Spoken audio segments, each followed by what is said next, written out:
order they were in, but my publisher said to me, "Hey, we're doing pretty good. Why don't you come up with another superhero?" Well, when you work for a publisher and he says that, you'd better come up with one or you might lose your job.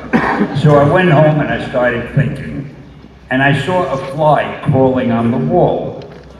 And I said, gee, wouldn't it be cool if a superhero could stick to walls like an insect? No, I'm not telling the truth. I don't think the word cool was in use then. I probably said, wouldn't it be groovy? So I thought that was a good idea. Then I thought, well, what'll I call the guy? And I thought, Fly Man, Insect Man, Mosquito Man. I didn't like the sound of them. But then I thought, Spider-Man, Spider-Man. It sounded dramatic. So okay, I had a name, and I had a superpower. He could crawl on walls, and if he was a Spider-Man, maybe he'd even shoot webs. I got real excited. Then I thought, to make it even better, I'll make him a teenager, because as far as I knew, there weren't any teenage superheroes.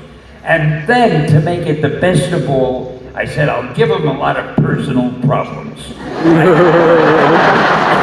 I got so excited by it, I ran into my publisher's office, and I told him, and my publisher, who was not the brightest man in the world, said to me, Stan, that is the worst idea I have ever heard. He said, first of all, people hate spiders, so you can't call a hero Spider-Man. A hero can't be a teenager, because a teenager can only be a sidekick. And you want him to have personal problems? Don't you know what a superhero is? So I walked out of the office with my tail between my legs. I was defeated. But then I realized we had a book we were killing called Amazing Fantasy. Now, when you're going to kill a book, nobody cares what you put into the last issue. You're killing it anyway.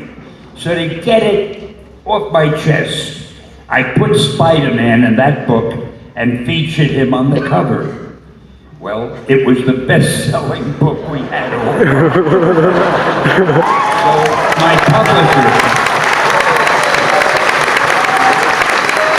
So my publisher raced into my office a month later when the sales figures came in. And I swear, he said, Stan, do you remember that character Spider-Man of yours that we both liked so much?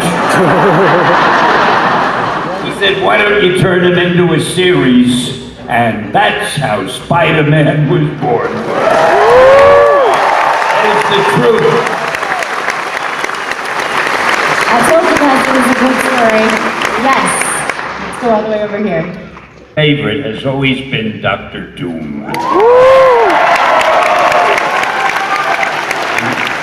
I'll tell you one funny thing about him. I don't know if you've ever thought of this. See, I like opening up your minds, helping to expand your minds and your intellect and so forth, and giving you things to think of you never thought of.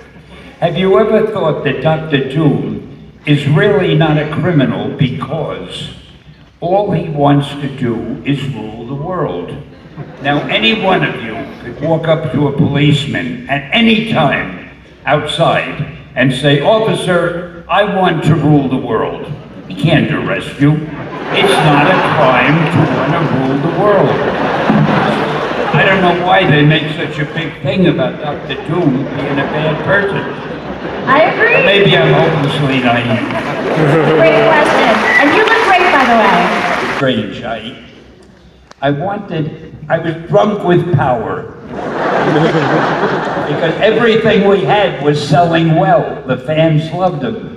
And I said, I wonder if I could make the fans love a character who represents everything that none of them care for. So at that, when I came up with Iron Man, everybody was against the war. We hated munitions makers, things like that. We weren't too happy with rich people. So I said, I'm going to make him a billionaire. He makes weapons for the army. He does all the things that the teenagers hated at that time. And I'm going to make them like it.